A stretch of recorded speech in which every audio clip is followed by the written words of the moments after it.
right now. Good afternoon. I'm Christy Kruger. Here's a look at some of the stories making news on this Thursday. The Director of National Intelligence testifying about the whistleblower complaint. National Intelligence Director Joseph Aguirre facing grueling questions from the House Intelligence Committee this morning about his handling of that complaint, which was about President Trump's call with the Ukrainian president. The complaint and the findings of that Intelligence Committee's Inspector General were released, the IG deeming the complaint was credible.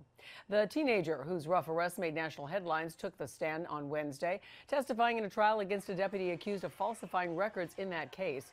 16-year-old DeLuca Roll testified against the BSO deputy Ralph Mackey. Body cam footage showed the jurors how deputies responded to the incident in Tamarack. Roll says the situation escalated when he tried grabbing a friend's cell phone that was on the ground. Two other deputies, Sergeant Gregory Lacera and Deputy Christopher Krikovich, also are facing charges. And former Sheriff Scott Israel has been recommended for reinstatement. A special master appointed by the president of the Florida Senate made that recommendation. Israel was suspended by Governor Ron DeSantis in January over his handlings of the shootings at the Parkland High School as well as the Fort Lauderdale Hollywood International Airport. But a report released on Wednesday shows DeSantis failed to prove those charges in suspending the former Broward County sheriff.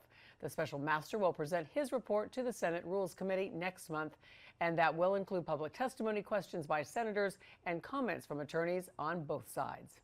Listen to Local 10's podcast, The Florida Files, wherever you are, whenever you want. Just say, Alexa, play the Florida Files podcast. Getting the latest episode of Florida Files. Here it is from TuneIn. Previously on the Florida Files. Or just ask Siri, I want to hear the latest Florida Files podcast. Here's the newest episode of the Florida Files. Get the Florida Files on Alexa, Google Home, or Apple devices just by saying play the Florida Files podcast. The Florida Files from the one and only Local 10. And we're keeping an eye right now on those king tides expected to push on shore later today, with the observed tides expected to be 8 to 10 inches higher than predicted. The city of Fort Lauderdale has been prepping by inspecting and cleaning tidal valves and checking those storm drains, all while monitoring pump stations and their operations. The tides are expected over the next couple of days. And as breaking news happens, we have you covered on air and online. Head to local10.com for more local news coverage and updates all day long.